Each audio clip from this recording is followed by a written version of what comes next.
이거 잘 봐줘. 그 만약에 이따 영상 틀면은 올리고.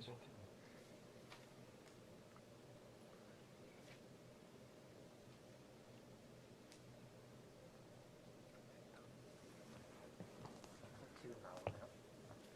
되는데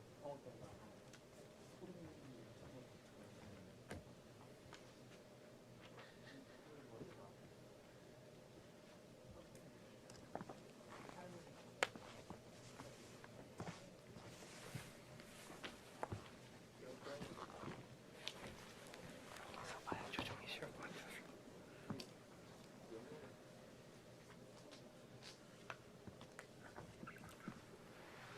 아까 그 동그란 거 있어. 동그란 거? 아, 이거? 저한테 영상 주신 분이 이게 지금 맞아요?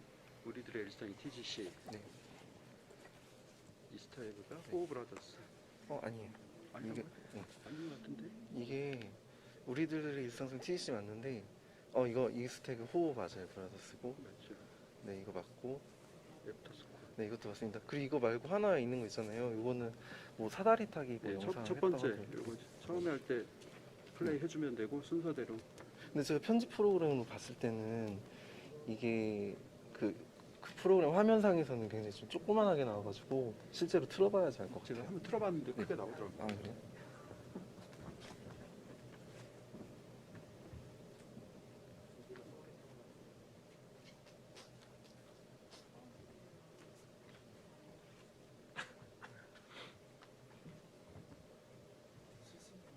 네, 지금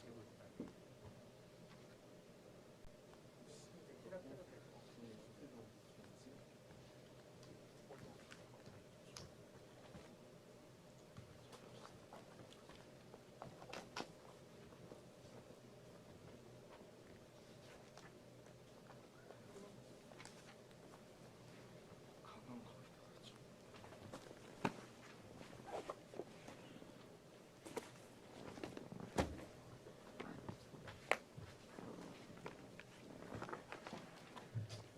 안녕하세요. 청양군 청소년 문화예술 활동지원팀 엄필용입니다. 이번 청소년 어울림마당 청소년 영상제를 원래는 3시 30분에 시작을 하기로 했었는데요. 제가 라이브 영상 송출이 처음이다 보니까 조금 지연된 점 양해 말씀 부탁드리겠습니다. 조금 늦었지만 지금 사회 보는 친구를 소개하면서 제3차 청소년 어울림마당을 시작하도록 하겠습니다. 저희 사회는 청소년 어울림마당 기획단원인 양서준 학생이 해주겠습니다.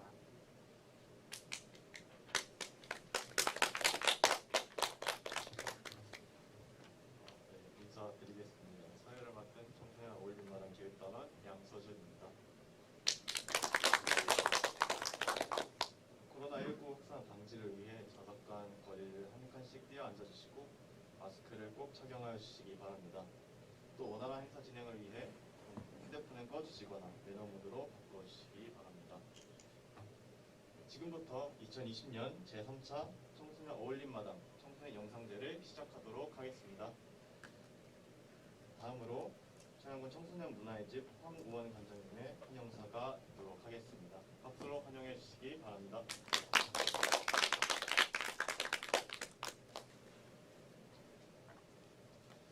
반갑습니다. 청소년 여러분, 그리고 유튜브 시청자 여러분. 청양군 청소년 문화의 집 관장 황우원입니다. 오늘 제3차 청소년 어울림마당 청소년 영상제에 참가한 청소년 여러분을 환영하며 뜻깊은 시간이 되었으면 좋겠습니다. 지금 우리는 코로나19가 바꿔놓은 일상에 적응하여 살고 있습니다.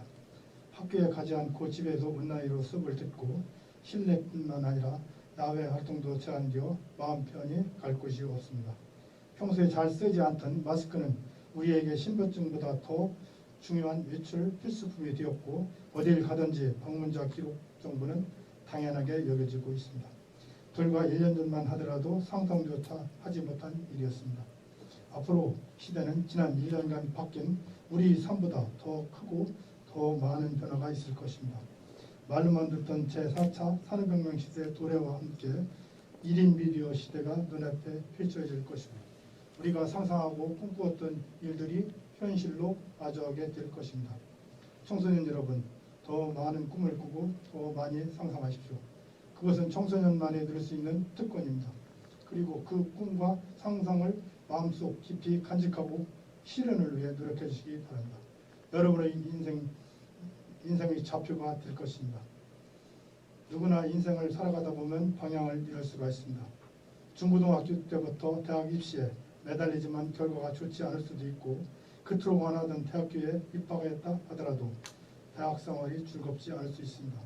또한 둘이 죽고 못 살던 연애도 사소한 말다툼으로 끝날 수 있습니다. 세상에 나 혼자뿐이고 끝이 보이지 않는 굴속에 갇혀서 혼자 헤매고 있다는 생각이 들 수도 있습니다. 그 상황에서 여러분 스스로 지켜주는 것은 바로 청소년기에 꿈꿨던 꿈과 상상입니다. 방탄소년단 시작을 기억하십니까? 긴 연습생활 시절 방 한 칸에 7명이 함께 잠을 잘 정도로 어려웠고 연습생을 포기하고 도중에 집으로 내려간 적도 있습니다. 데뷔 후에는 팀 이름과 활동에도 수많은 비아냥이 있었고 방송에 잘리기도 부지기수였습니다. 하지만 방탄소년단은 이에 결코 좌절하지 않았고 온갖 역경을 이겨내며 꿈을 포기하지 않았기에 세계가 알아주는 빌보드 차트 1, 2위를 동시에 석권하는 위대한 그룹으로 성장할 수 있었습니다. 이번에 제3차 청소년 어울림마당 청소년 영상제에서 여러분들이 출품하신 작품 속에 상상력과 창의성, 시대를 선도하는 도전 정신을 엿볼 수 있어서 기쁩니다. 하나의 영상을 찍기 위해 팀원들과 협력하여 시간을 맞추고 함께 만나고 기획 과정부터 촬영 그리고 편집에 이르기까지 어려운 과정을 거치며 긴 시간을 함께한 끝에 탄생한 작품들입니다. 이러한 과정들이 다 소중한 경험이 되고 자신감을 얻어 행복한 삶을 살아가는데 큰 도움이 될 것입니다. 비록 코로나19로 많은 청중들과 함께 하지는 못하지만 청양군 청소년 문화의 집 유튜브를 통해 주민들과 함께 소통하며 즐길 수 있어서 기쁩니다. 오늘 특별히 청양 지역의 청소년들을 위해 진로 체험 토크 콘서트 강연자로 오신 리얼라이즈 픽처스 원동현 대표님과의 시간도 마련되어 있습니다. 생생한 영화 현장 속에서 이야기를 전해주실 텐데요. 혼자 흔치 않은 기회입니다. 의미 있는 시간이 될 수 있도록 경청해 주시고 질문이 있다면 주저하지 말고 질문하여 궁금증을 해소하고 진로에 대한 깊이 있는 탐색 시간이 되기를 바랍니다. 청소년 여러분, 밤과 낮의 기온차가 큽니다. 건강에 유의하여 생활하시기 바라며 우리 청양군에서는 항상 청소년 여러분을 응원하고 사랑합니다. 감사합니다.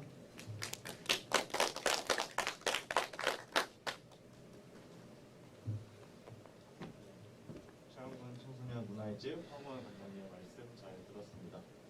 관장님의 말씀대로 청소년들이 마음껏 상상하고 꿈을 키워나갈 수 있는 청양이 되기를 희망하면서 다음 수로 넘어가도록 하겠습니다. 다음으로 진로체험 토크 콘서트 멘토님이신 원동현 리얼라이즈 픽처스 대표님을 소개하도록 하겠습니다. 원동현 리얼라이즈 픽처스 대표님은 경희대학교 신문방송학과를 졸업하시고 2006년 리얼라이즈 픽처스를 설립하시고 영화 미녀는 괴로워를 제작하셨습니다. 2012년에는 관객수 1232만 명의 왕이 된 남자를 제작하였고 2017년과 2018년에는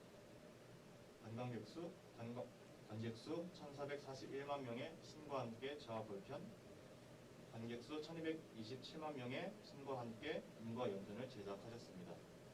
그리고 2017년부터 2020년까지 KBS 역사전월 그날에 출연하셨습니다. 박수로 환영해 주시기 바랍니다.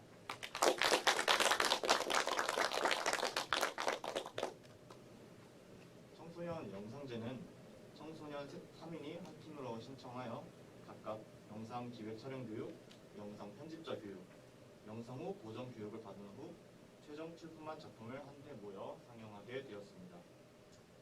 코로나19로 인하여 대면 행사에 조심스러움이 있는 바 영상 출품팀과 청소년 어울림마당 교육단원, 청소년 동아리 회원, 청양관광 아카데미 학생 중 희망자를 모집하였고 청양군 청소년 문화의 집 유튜브 채널로 실시간 방송 중에 있습니다. 청소년 영상제는 지난 9월 8일부터 참가팀을 모집하였으나 총 5팀이 모집되었고 그중 최종 4팀이 영상을 제출하였습니다. 그럼 출품작 상영 전에 먼저 어떻게 상영 순서를 정했는지 함께 보실까요?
첫 번째 작품부터 먼저 보도록 하겠습니다.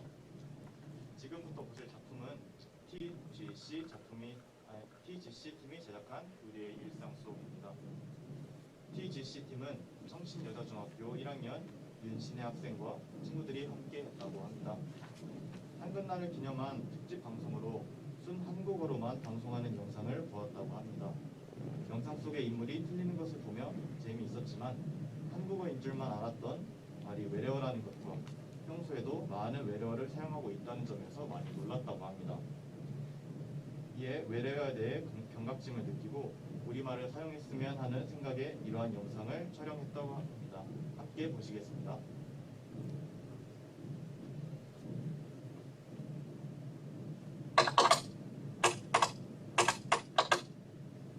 우리말을 가꾸고 지키려는 노력에도 외래어인 단어들이 많습니다. 스마트폰 메신저에서 흔히 볼 수 있는 한글을 창제한 지 올해로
큰 박수 부탁드립니다.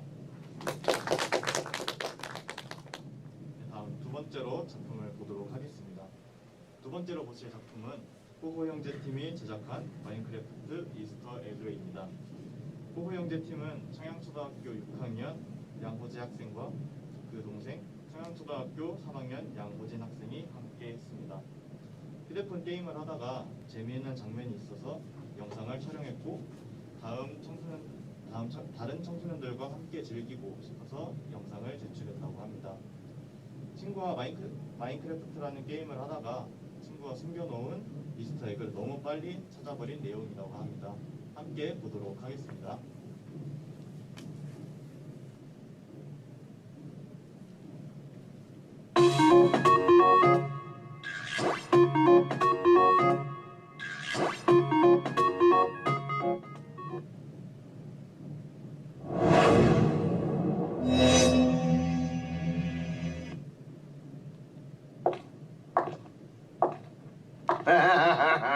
보이는데?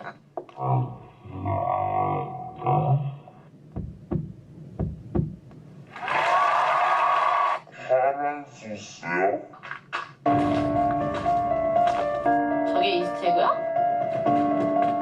시야를 좁혀야지. 아니 그만해.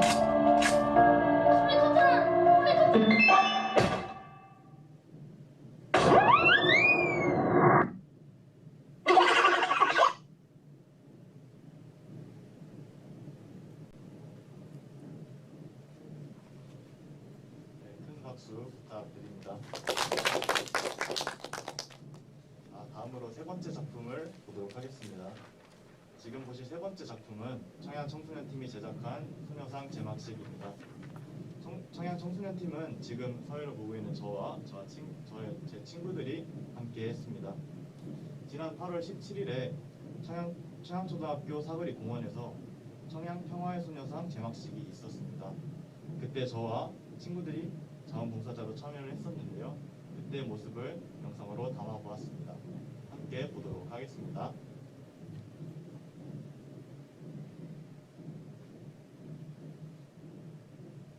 오늘은 청양에서 매우 뜻깊은 역사적인 날입니다. 올바른 역사의식의 정립과 전쟁의 위협과 피해가 없는 평화와 공존의 땅을 염원하며 청양 평화의 소녀상을 건립하려고 합니다. 행사는 짧지만 소녀상은 영원히 남을 것입니다. 피해자들을 기리기 위해 오늘 행사를 준비하게 되었는데, 우리나라가 일본의 점령하에 있을 때 그 당시 소녀셨던 많은 위안부 피해자분들이 이제 일본 군 미용소로 끌려가셔서 폭력을 받거나 성폭력을 당하셨던 분들을 기리기 위해 오늘 청양군에서 이런 행사를 준비하게 되었습니다. 그것을 세상에 밝혀 일제의 만행을 고발하고 평화를 외치다 돌아가신 김학순 할머니를 비롯한 220여 명의 평화의 명복을 빌고 이 땅에 평화를 외치다 사나하신 모든 애국 영령들을 위한 묵념을 올리겠습니다. 일동 묵념. 훌륭하신 일본군 위안부 피해자의 넋을 위로하고 현재 살아계신 할머니들의 영혼을 담아 이곳 청양군 청양읍에 평화의 소녀상을 건립하고 제막식을 합니다. 소녀상 김나인 씨, 박용서. 하나, 둘, 셋. 앉아주십시오. 네, 이렇게 소녀상의 모습이 돌아왔습니다. 다시 한번 평화의 소녀상 제막식을 축하하며 소녀야, 그대의 외침은 영구불명, 역사의 꽃으로 이 땅에 필 것입니다.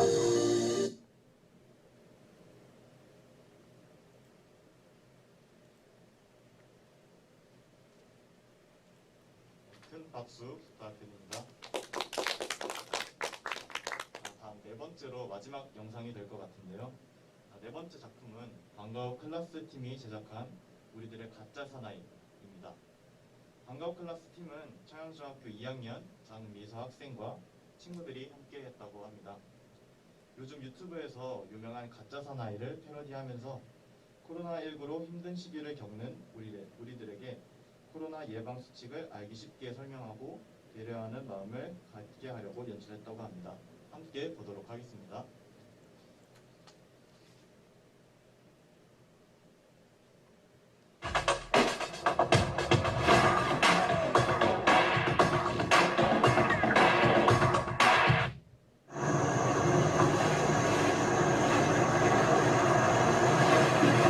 반갑습니다. 저는 마스크 특별 훈련 훈련 교관을 맡게 된 이박근 대리입니다. 알겠습니까? 네. 앞으로 모든 대답은 악으로 통행합니다.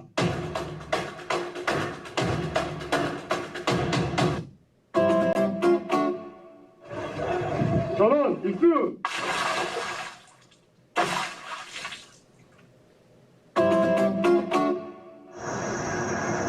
탈풍 억대 이어! 아! 뭐야? 내 띠빵 새끼야! 죄송합니다. 뛰어! 빨리 뛴다! 빨리 뛴다! 우리 할머니들보다 빨리 뛰겠다! 뛰어! 뛰어! 가!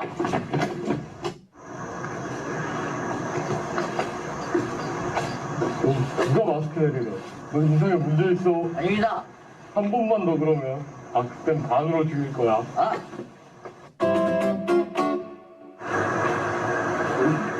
내가 다른 데로 더 말라고 했지. 죄송합니다. 이 친구 배지기 왜 실시? 아!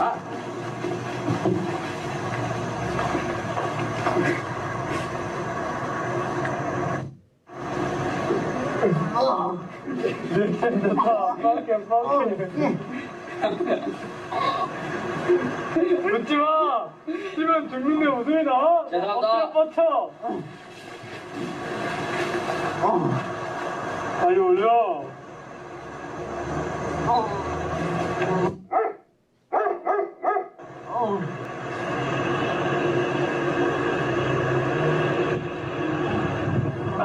오케이. 남자 일어나.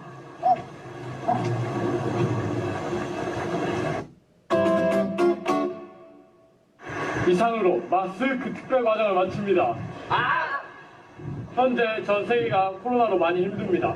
그러니 밖으로 나갈 때는 꼭 마스크 쓰고 손 세정 꼼꼼하게 하고 최대한 밖으로 나가지 않도록 합니다.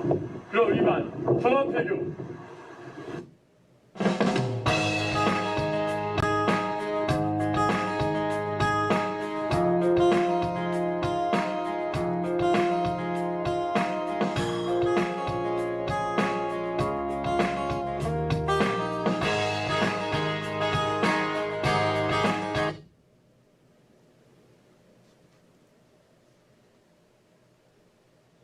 큰 박수 부탁드립니다.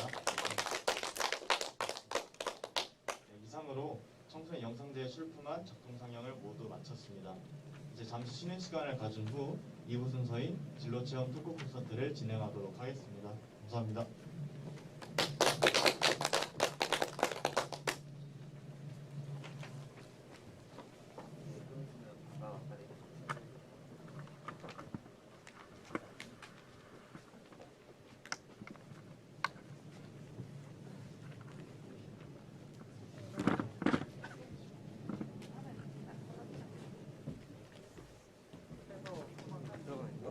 내가 니 가가지고 이대로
어떻게 실시간으로 해야 안 돼?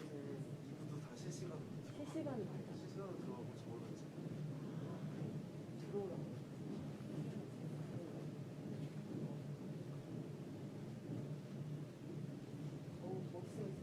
아이고 저 진짜 뺐어요 아까. 잘 안 돼가지고. 아, 그랬어요? 네. 언제 안 됐었어요? 깜빡 그 영상 꺼졌는데. 맞아. 나도 그때 또 진짜 또 나올 뻔했어. 하나 해도 될까요? 지금 오는 단카 친구들이 짐이 좀 있대요. 짐을 들고 여기 들어오려고 그래서 사무실로 할까요? 끝나고 갈 때 찾아가지고 그러면 지금 코너 돌아가지고 금방 내려온다고 금방 올라간다고 하거든요. 아, 그러면 얼마든지 얼마든지 살려고.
그러나?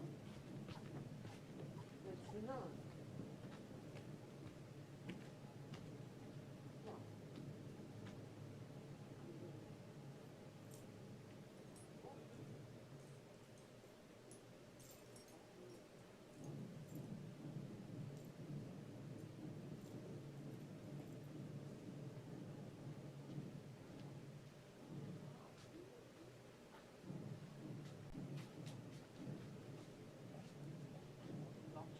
밝게 할까요? 밝은 게 낫나?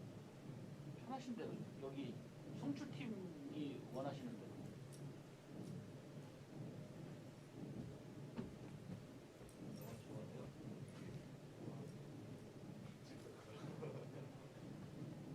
올해는 영화 많이 봤죠.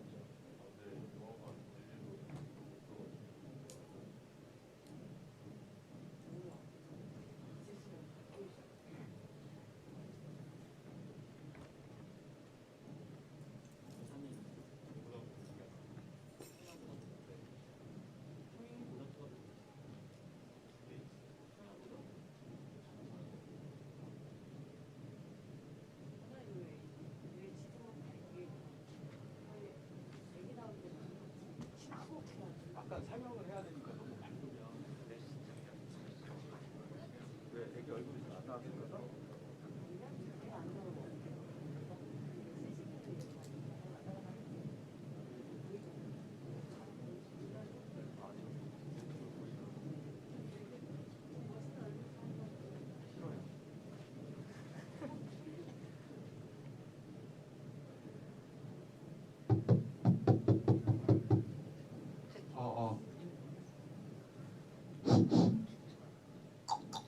양서준, 양수연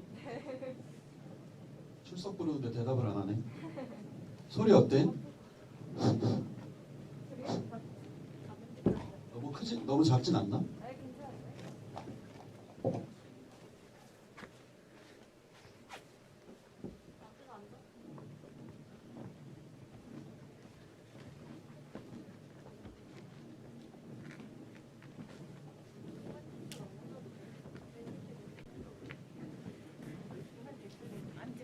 앉지 말고 거기 하자. 아이도 머리속이 안 해?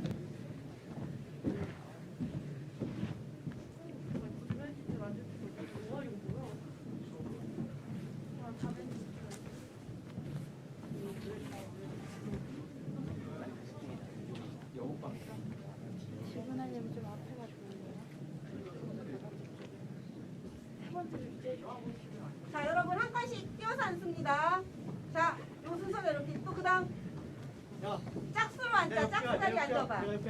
자, 짝수 자리. 앉아 됐어. 짝수. 징검다리로 앉아. 짝수 자리 앉아봐. 응?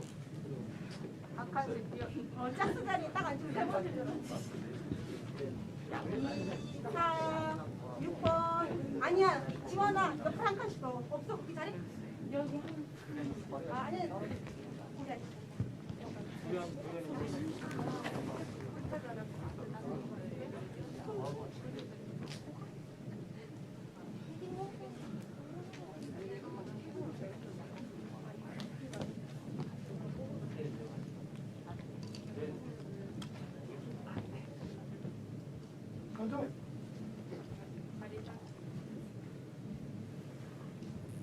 따로 포즈나 취하는 거 없이 그냥 여기서 이렇게 한 번, 두 번 찍고 갈 거거든요. 이렇게 양해 부탁드릴게요.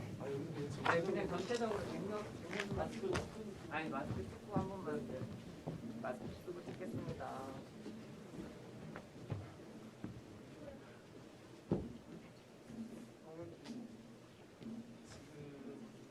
다 나오시는데 양수준 학생이 좀 잘려요. 그래서 여기 가운데로 사이에 보셨으니까 가운데로.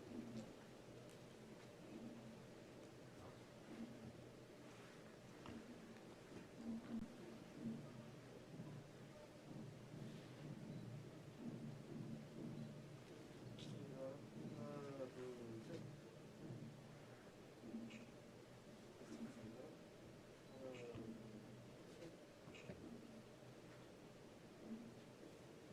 한 번만 더 찍을게요.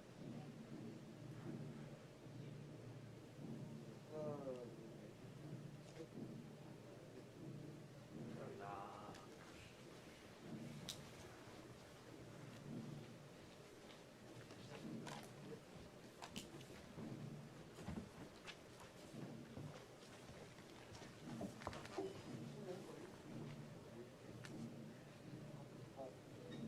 강연자 소개는 관장님 해주실까요?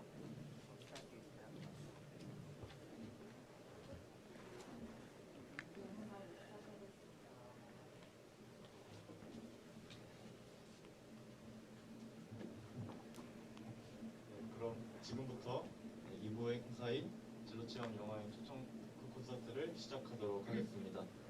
앞서 소개해드렸던 리얼라이즈 픽처스 원동현 대표님께서 진행해 주시도록 하겠습니다. 환영의 박수 부탁드립니다. 안녕하세요. 저는 영화를 만드는 원동현이라고 하는데요. 오늘 충분히 자리가 이렇게 멀리 떨어져 있으니까 그래도 좀 정확하게 말씀드리려면 저는 죄송하지만 마스크를 좀 여기서 벗고 진행하도록 하겠습니다. 먼저 저는 영화 프로듀서, 영화 제작자고요. 아마 여러분들이 저는 영화 일을 한 30년 가까이 해와서 제가 처음에 만든 영화들은 여러분 잘 모르실 거예요. 저는 돈을 갖고 튀어라라는 영화로 영화계에 데뷔해서 그동안 사이렌, 마지막 늑대, 혹시 여러분들 미녀는 괴로워라는 영화 들어보신 적 있어요? 네, 미녀는 괴로워 만들었고, 그 다음에 광해 왕이 된 남자라는 영화 들어보신 적 있으세요?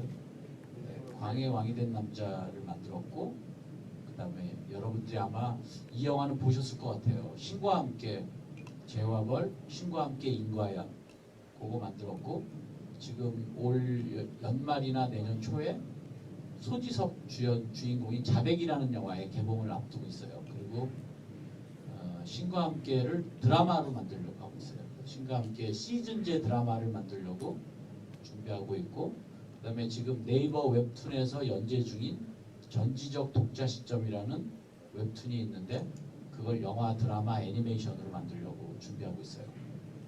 먼저 오늘 깜짝 놀랐어요. 오늘 4편의 여러분들이 만든 동영상을 보고 정말 대단한 창의력이다라는 생각을 했는데요. 먼저 우리 일상에서 얼마나 많은 외래어가 남용되고 있는지, 아니 남용되기보다는 좀 이렇게 많이 사용되고 있는지에 대해서 그 보여줬던 첫 번째, 이걸 중학교 1학년생이 만들었다는 게 너무 놀라웠어요. 그 확실한 그 이야기 안에서의 주제의식이 보였다는 게, 그 짧은 영상 속에서도 주제의식이 뚜렷하게 나왔다는 게 굉장히 많은 높은 점수를 쳐주고 싶고요. 그 다음에 저는 그 제목을 제대로 다 못 외웠어요. 너무 제가 잘 게임 같은 걸 몰랐어요. 뭐 이스트에그, 마인드크래프트 이스트에그였던가요?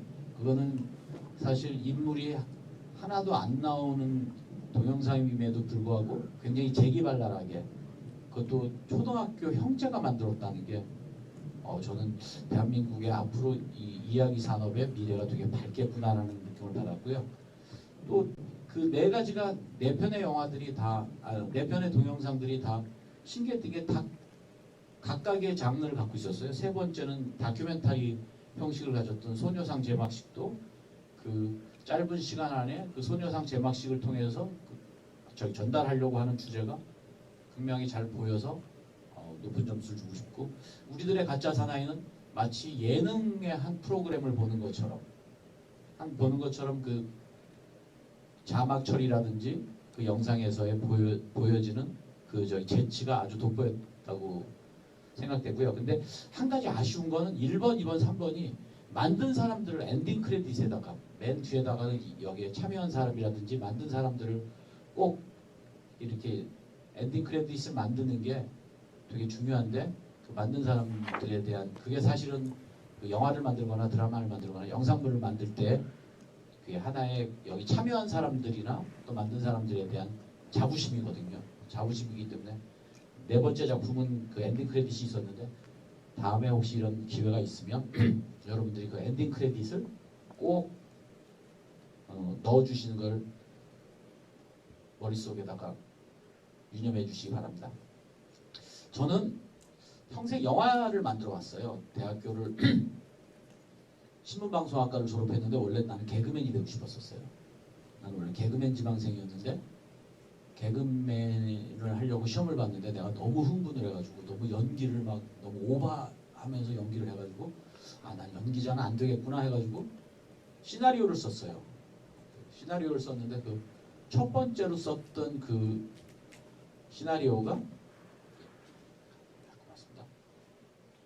첫 번째로 썼던 시나리오가 그 돈을 갖고 튀어라라는 코미디 영화였거든요.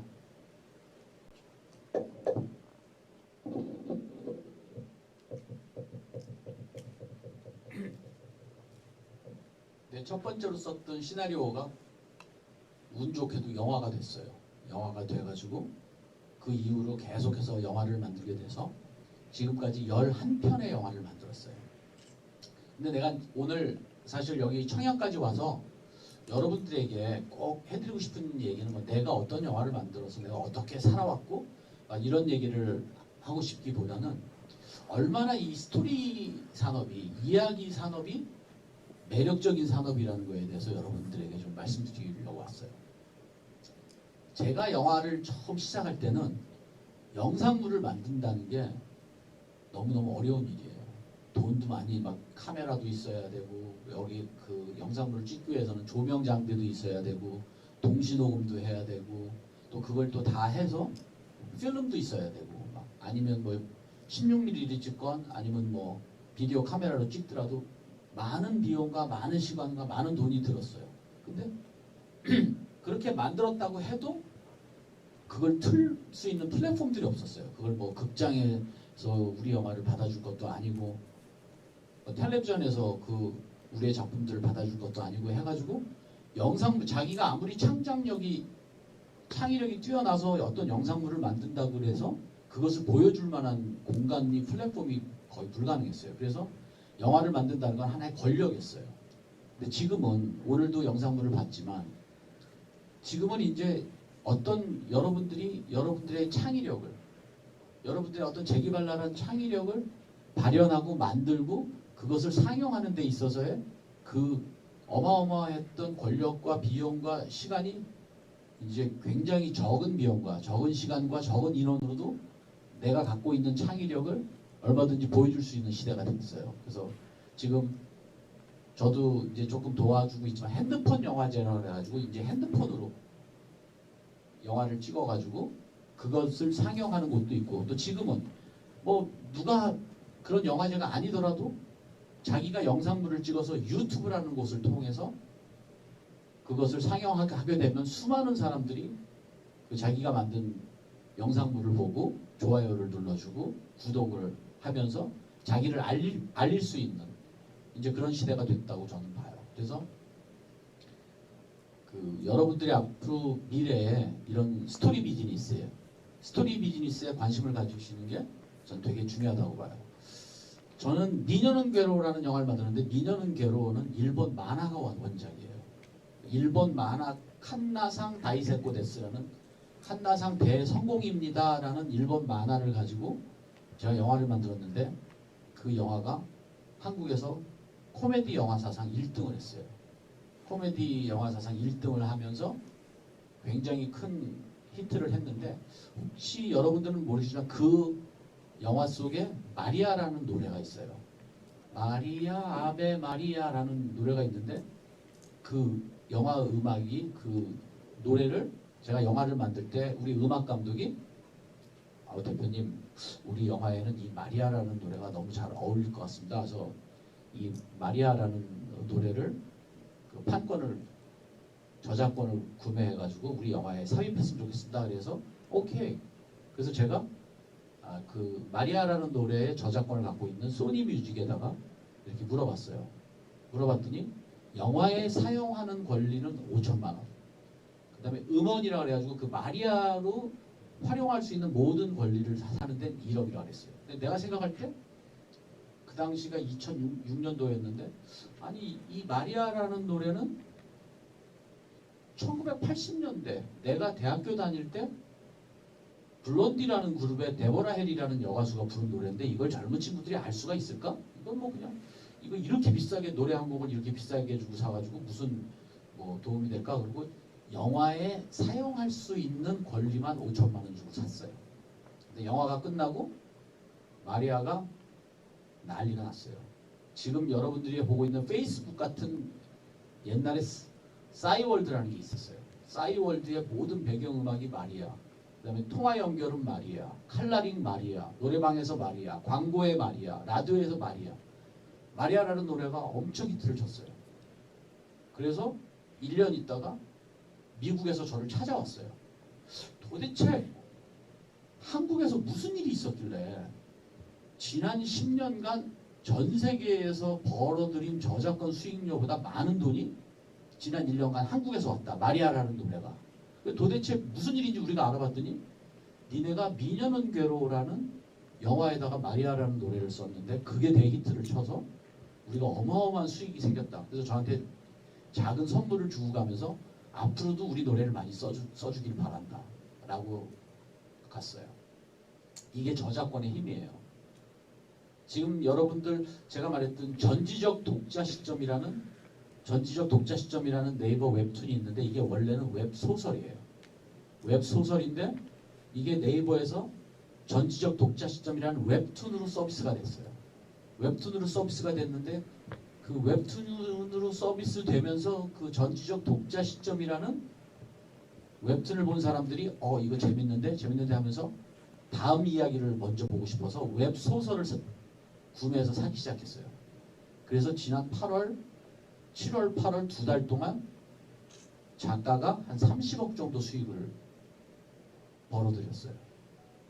그러니까 뭐냐면 예전에는 어떤 자기의 창의력이나 자기의 창작력을 보여준다는 게 쉽지 않았는데 지금은 웹툰이 됐건 웹소설이 됐건 말씀드린다. 그 다음에 지금 우리나라에 여러분들 아시겠지만 KBS, MBC, SBS라는 공중파에 모든 개그 프로그램이 없어졌어요. 개그 프로그램이 하나도 없어요. 그래서 개그맨들이 거의 절망을 했어요. 야, 이제 우리는 개그맨 공채가 돼도 공채에 붙어도 이제 우리가 개그 프로그램을 할 수 있는 이제 무대가 하나도 없어졌다고 절망했는데 지금 유튜브에서 가장 많은 구독자를 가지고 있는 유튜브 개인 채널들이 대부분이 개그맨들이 운영하는 거예요. 옛날에는 방송국이라는 거대 권력이 있어서 거기서 편성을 해줘야지만 자기의 끼를, 자기의 탤런트를 보여줄 수 있었는데 이제 지금은 1인 크리에이터들이, 개인 크리에이터들이 자기의 창작력을 가지고 유튜브 채널 등을 통해서 자기의 끼를 보여주면서 방송국에서 일했던 것보다도 훨씬 더 많은 수익을 거둘 수 있는 그런 시대가 된 거예요. 그리고 자연스럽게 이게 모두가 글로벌이 된 거예요.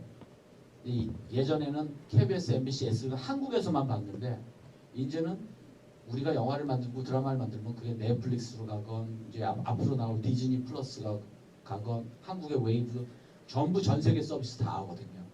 그리고 유튜브는 뭐 말할 필요도 없고 그렇기 때문에 이제 여러분들은 다 앞으로 잠재적인 손흥민이고 여러분들은 잠재적인 유현진인 거예요. 그러면 지금 솔직히 말씀드리면 제가 30년 정도 영화 일을 해왔는데 영화 일을 하면서 영화가 가장 큰 위기에 있어요. 지금까지 영화에 도전했던 것들은 많았어요. 영화는 맨 처음에는 무성 영화였어요. 소리가 없는, 우리 찰리 채플린 옛날 영화 보면 소리 없는 막 이렇게 영화였고 여러분들은 아마 들으셨거나 본 적이 있는데 변사라는 한국의 변사가 있어가지고 이렇게 영화가 흐르면 사람이 막 개인 한 사람이 막 이렇게 설명해주는 그런 게 영화의 시작이에요. 근데 이제 라디오라는 게 개발됐어요. 라디오가 개발되니까 영화가 이제 도전에 직면한 거예요. 근데 영화가 유성 영화로 소리가 나오는 영화로 바뀌었어요. 소리가 나오는 영화로 바뀌면서 라디오와의 경쟁에서 영화가 이겼어요. 그 다음에 1930년대, 20년대 텔레비전이 개발되면서 이제 안방에서 텔레비전을 보면서 영화가 큰 위기에 처했는데 그때 영화가 칼라를, 그 당시 텔레비전은 흑백이었는데 영화가 칼라를 도입하면서 텔레비전의 도전을 이겨냈고 텔레비전도 칼라가 되면서 영화는 더 큰 스크린에 돌비 애트모스라든지 또는 시네마스코프라든지 또 그 다음에 컴퓨터 그래픽 등등으로 굉장히 보여지고 들려지는 거에 대한 큰 기술적인 변화를 통해서 영화가 모든 도전을 이겨냈는데 이 영화가 모든 경쟁작들을 다 이긴 이 영화가 보건위생 코로나에게 이렇게 큰 충격을 받게 될지 몰랐어요. 근데 여러분들이 오해하시지 말아야 될 게 영화 자체가 없어지거나 영화 자체가 어려워지는 건 아니에요. 단지 영화가 극장에서 계속해서 보여줄 수 있을까? 이거는 저희가 좀 아직 코로나 팬데믹이 진행 중이니까 저희가 예의주시하고 있지만 영화라는 매체가 사람들이 이야기에 매료된다는 것은 변함이 없기 때문에 영화라는 그 매체 자체가 없어지는 건 아니에요. 그리고 아까도 말씀드린 것처럼 점점 더 이제 여러분 OTT라고 들어보셨죠? 뭐 넷플릭스, 디즈니 플러스, 또 중국의 탄센츠 미디어, 아이치, 그다음에 HBO 맥스, 아마존, 또 한국의 웨이브 등등의 이제 집에서 스트리밍 서비스로 인터넷을 기반으로 한 이제 스트리밍 서비스로 영화나 드라마를 볼 수 있는 시스템이 됐기 때문에 이제 이야기를 만드는 사람들에 대한 기회는 훨씬 더 많아지고 있어요. 그래서 지금 그런 저희 같은 사람들은 영어로 얘기해서 그런데 컨텐츠 프로바이더, 컨텐츠를 공급하는 사람들이라고 그러는데 지금 컨텐츠를 공급하는 사람들의 몸값은 사상 최고로 비싸요. 그래서 우리들에게는 앞으로 굉장히 큰 기회가 열려져 있고 또 요즘은 우리가 넷플릭스가 어디서든 9개 국어 정도는 자동 번역이 돼야 돼요. 9개 나라 언어로 번역이 되고 더빙으로 해가지고 이제 내가 갖고 있는 컨텐츠가 전 세계 사람들에게 선보일 수 있는 기회가 열린 거예요.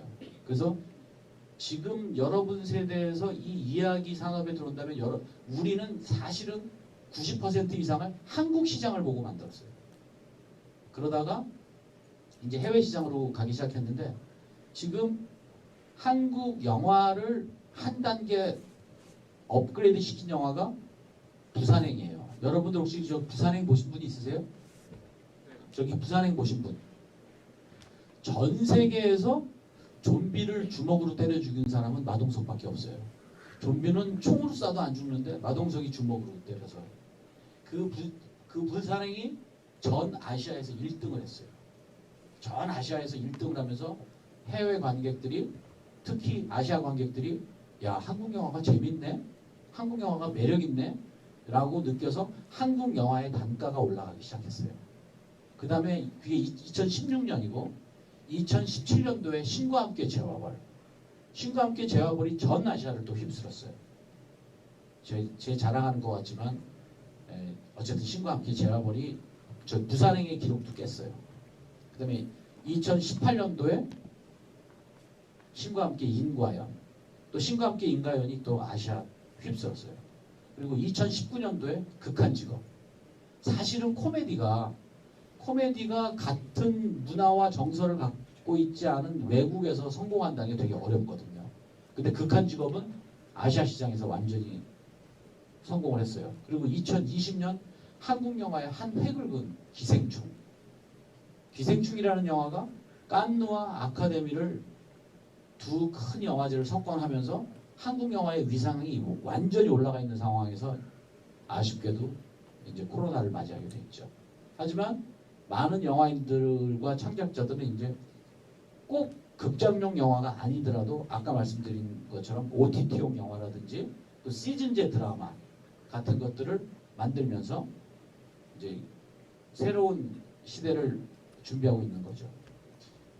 왜 내가 이런 얘기를 여러분들에게 하냐면 저작권자가 된다는 거. 여러분들이 저는 조금 아쉬운 게 저희 사촌 조카도 그렇지만 장래 희망이 공무원이 되겠다는 친구들이 많더라고요. 지금 뭐 이렇게 세상도 어렵고 힘들고 그러니까 나는 안정적인 공무원이 되겠다라는 친구들이 뭐 그것도 전 존중해요. 우리 사회에 꼭 필요한 공무원들도 있는 건데. 근데 나는 여러분들처럼 이렇게 창의력이 뛰어나고 재기발랄하고 이렇게 재치가 넘치는 친구들이 창작자가 된다는 거. 창작자가 된다는 게 얼마나 매력적인 일이라는 거를 여러분들이 좀 알았으면 좋겠어요. 저 신과 함께를 만든 주호민 작가는 30살에 신과 함께를 다 만들었어요. 30살에 신과 함께 웹툰을 만들었는데 내가 너무 어린 친구들 앞에서 뭐 돈이 어떻고 수입이 어떻고 이런 거 말하기가 좀 조심스러운데 굉장히 부자예요.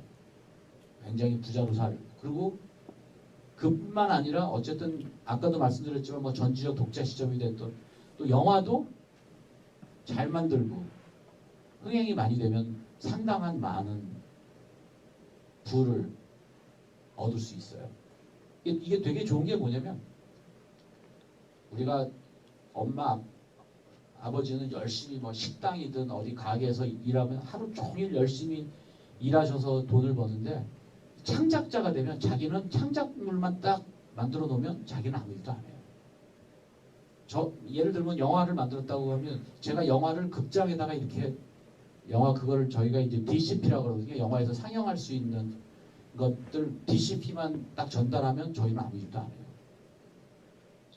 주호민 작가도 신과 함께 웹툰을 그려서 네이버 웹툰에다가 서비스하면 밤에도 보고 새벽에도 보고 아침에도 보고 유튜브 채널을 자기가 탁 만들어서 놓으면 또 많은 뭐 한국에서도 보고 일본에서도 보고 러시아에서도 보고 아프리카에서도 보고 하면서 여러분들에게 수익을 만들어 주는 거예요.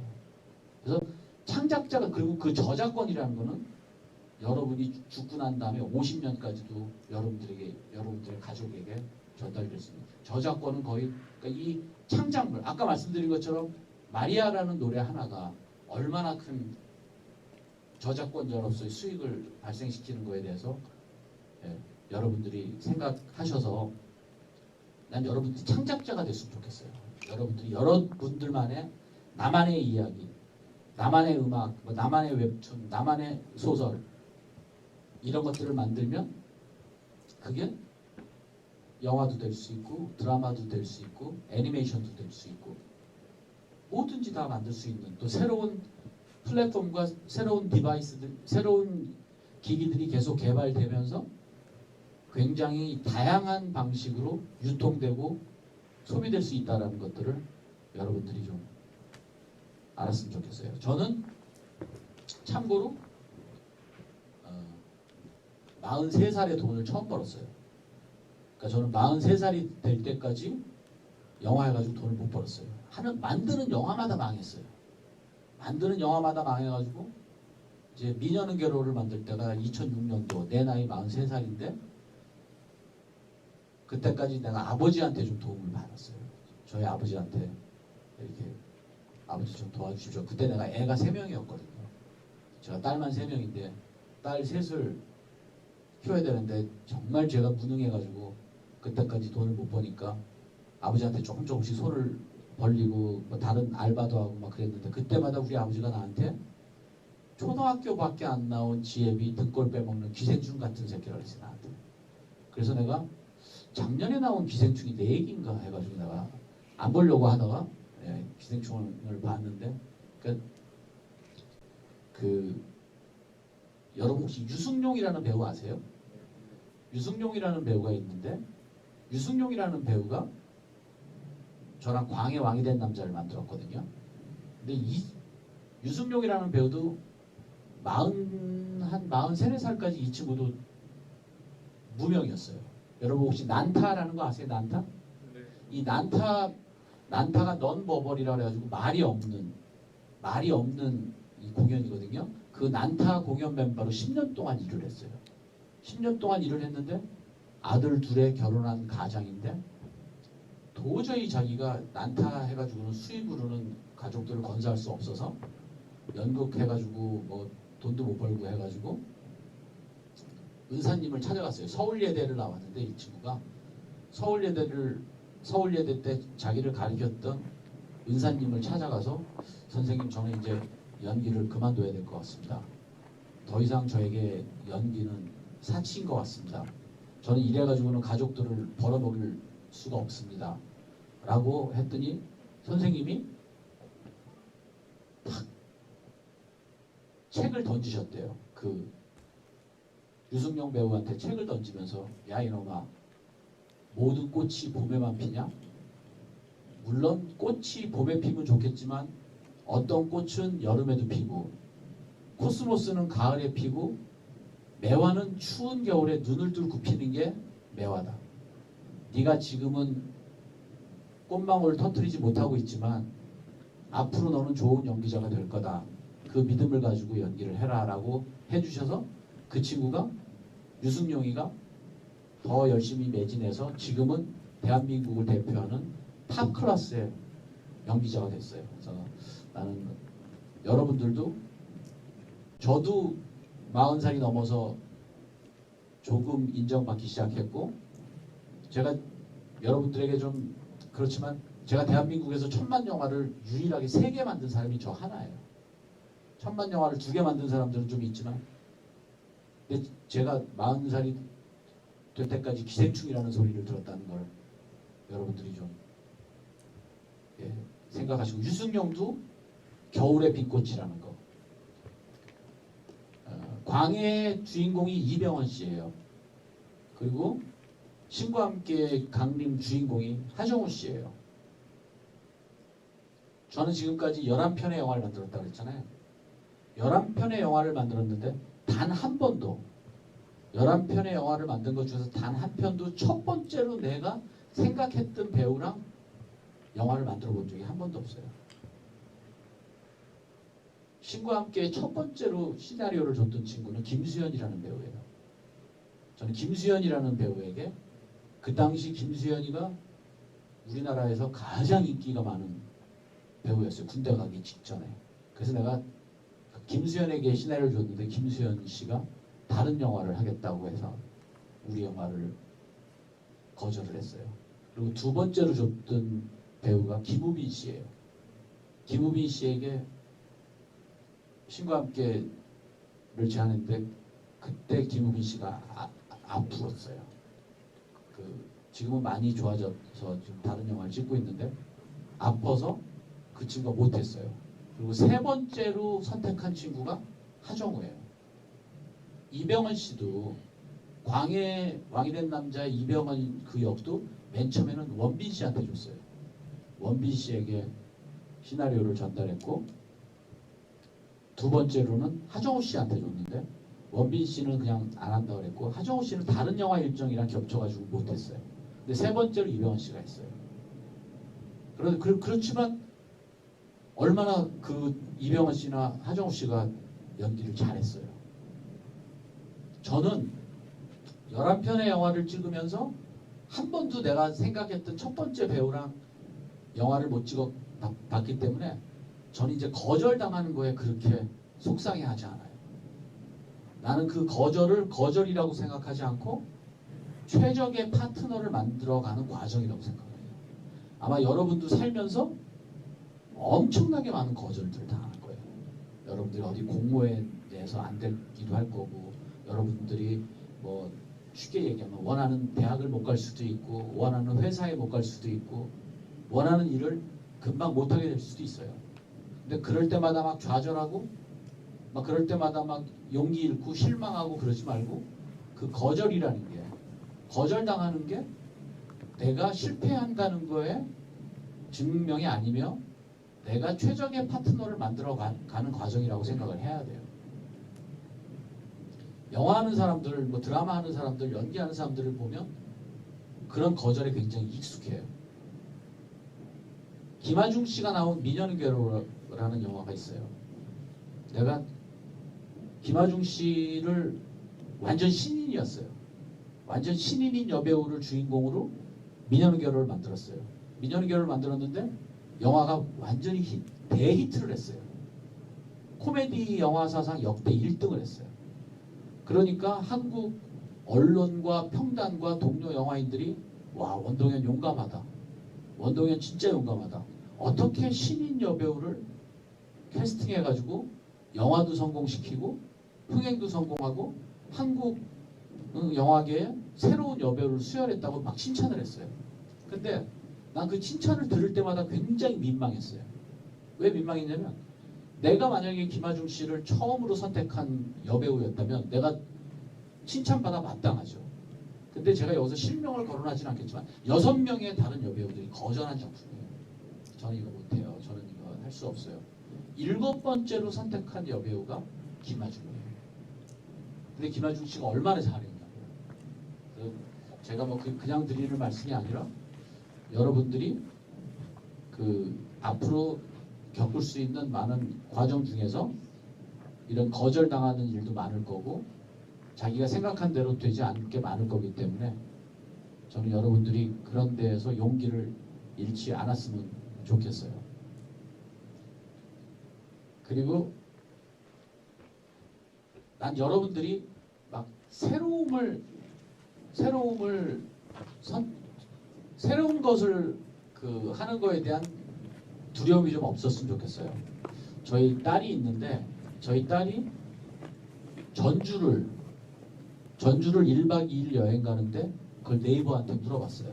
네이버한테 물어봐가지고 전주 1박 2일 여행하는 거. 예를 들면 여기 우리 딸이 여기 청양을 여행한다고 오면 청양 1박 2일 여행하는 법 하면 무슨 뭐 출렁다리를 가야 된다.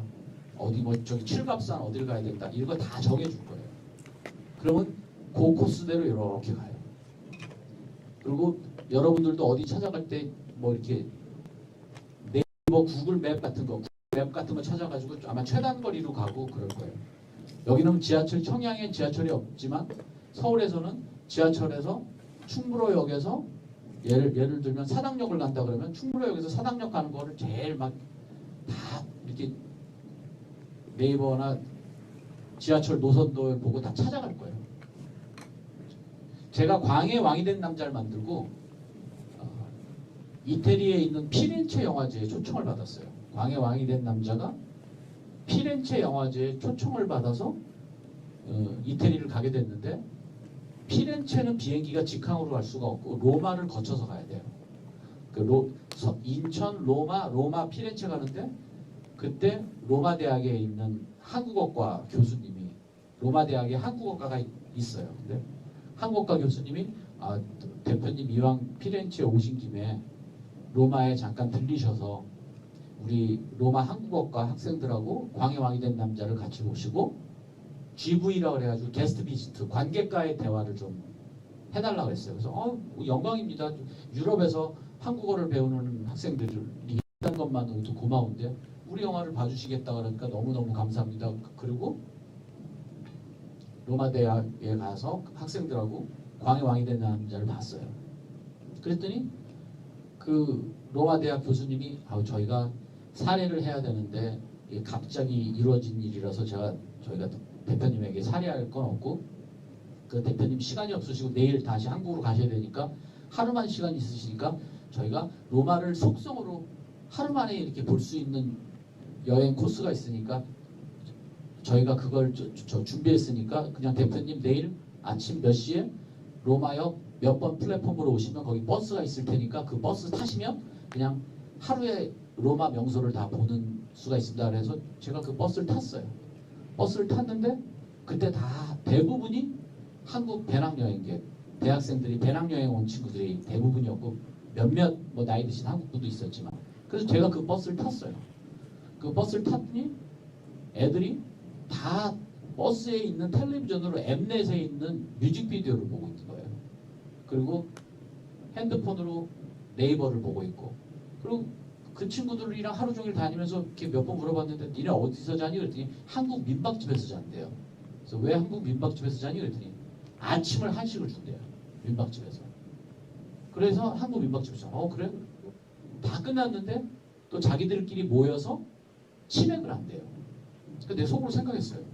얘네들 왜 이러지? 로마까지 와가지고 로마까지 와서 한국 민박집에서 자고 한국 음식 먹고 한국 여행객들끼리만 모여서 여행하고 끝나면 한국 애들끼리 치맥을 하고 이런 데 왔으면 예를 들면 유스 호스텔이든 아니면 게스트하우스 같은 데 가서 어디 저기 모잠비크에서 온 애도 만나고 핀란드에서 온 애도 만나고 어디 멕시코에서 온 애도 만나면서 그 또래 애들이 도대체 어떤 생각을 하고 어떻게 살고 있는지를 좀 서로들 이렇게 교류하면서 알았으면 좋겠는데 절대로 그렇게 하지 않는 걸 보고 깜짝 놀랐어요. 창작자에게 되게 중요한 거는 창의력이잖아요. 창의력이 제일 중요한 건데 창의력이 있으려면 자기가 예상치 못한 상황에 직면해 봐야 돼요. 예를 들면 아까도 말한 것처럼 어딜 가는데 가장 최단 거리로 가는 길만 하고 맨날 학교집 도서관 이렇게 루틴하게 패턴화된 일상을 살면 창의력이 발생되기가 힘들어요. 내가 예상치 못한 상황에 내가 직면해 봐야지 내가 복합적으로 사고를 하는 거예요. 그래서 나는 여러분들이 경험들을 많이 했으면 좋겠어요. 여러분들이 경험들도 많이 하고 여행도 많이 가는데 여행 갈 때 제발 일정 짜지 말고 한번 가봐요. 나는 창의력을 키우는 데 있어서 우리 지금도 그런지 모르겠지만 내가 학교 다닐 때는 방학 때는 하루 일과 계획표를 짰어야 돼요. 10시에 자서 6시에 일어나서 1시간 운동하고 그 다음에 아침밥 먹고 또 아침 공부하고 점심 먹고 이걸 이렇게